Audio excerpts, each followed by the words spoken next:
بسم اللہ الرحمن الرحیم وصلی اللہ علی سیدنا محمد واہل بیتہ الطیبین الطاہرین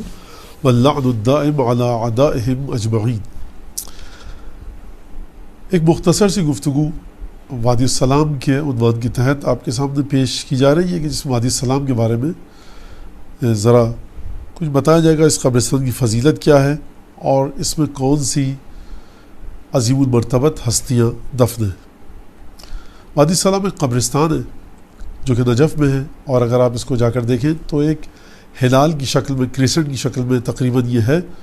اور مولا کائنات کی قبر کی پشت پر ہے، یعنی گویا کہ پورا قبرستان مولا کائنات کی پشت پر ہے اور ایک بہت متبرک قبرستان ہے۔ روایت ہمیں ملتی ہے کہ ما من مؤمن یموت فی بقعۃ من بقاع الارض الا قیل لروحہ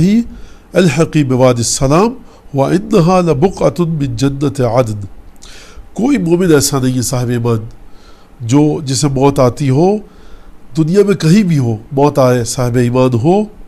اس کی روح سے کہا جاتا ہے کہ جاؤ وادی السلام میں جا کر ملحق ہو جاؤ، اور یہ وہ بقعہ ہے، یہ وہ علاقہ ہے، یہ وہ زمین کا ٹکڑا ہے کہ جو جنت عدن سے جس کا تعلق ہے۔ اس قبرستان کے اندر بے تحاشا بزرگ ہستیاں دفن ہیں،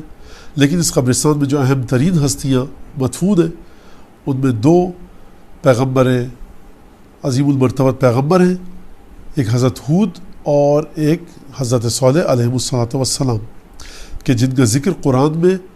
خاصی تفصیل کے ساتھ آیا ہے کہ ان کی قوم کے ساتھ کیا ہوا اور جو تمام امتحانات ان کی قوم کو درپیش ہوئے اور جو تبلیغ کی جس طرح سے ان دو ہستیوں نے، حضرت ہود اور حضرت صالح،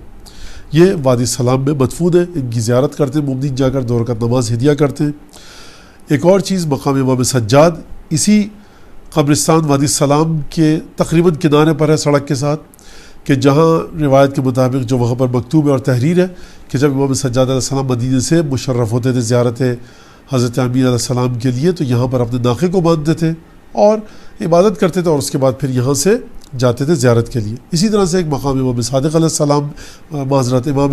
زمانہ علیہ السلام کا مقام ہے اسی وادی السلام میں۔ تو یہ اس لحاظ سے اس وادی السلام کے بارے میں اس کی کچھ خصوصیات۔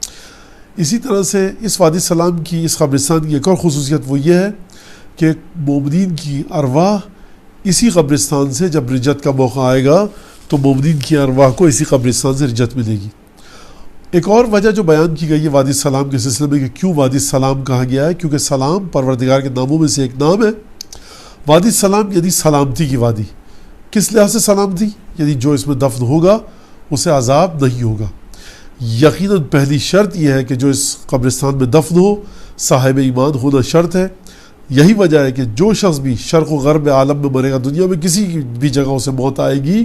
اگر وہ صاحب ایمان ہے تو اس روایت کے مطابق جو میں نے آپ کے سامنے پڑھی، اس سے کہا جائے گا کہ اسے کہیں بھی دفن کیا جائے، اس کی روح کو وادی السلام میں بھیج دیا جائے گا، اور جو روایت کے مطابق اس وادی میں جو دفن ہوگا وہ عذاب الہی سے دور رہے گا۔ بزرگ علماء، اکابر علماء زیارت امیر المومنین کے بعد جس جگہ کی زیارت کو بہت زیادہ تاکید کرتے تھے، شہر نجف میں، مسجد سہلہ کوفہ کو ہٹا کر، وہ کوفہ کی بات ہے، نجف کی بات ہو رہی ہے اس وقت، نجف کے اندر امیر المومنین کی زیارت کے بعد وادی السلام کی زیارات تھی، یہاں پر علماء جاتے تھے، جو علماء کی طرف سے تاکید آئی ہے وہ روایت کے مطابق قل هو اللہ احد کثرت سے پڑھتے تھے، جس سے دل نورانی ہوتا ہے۔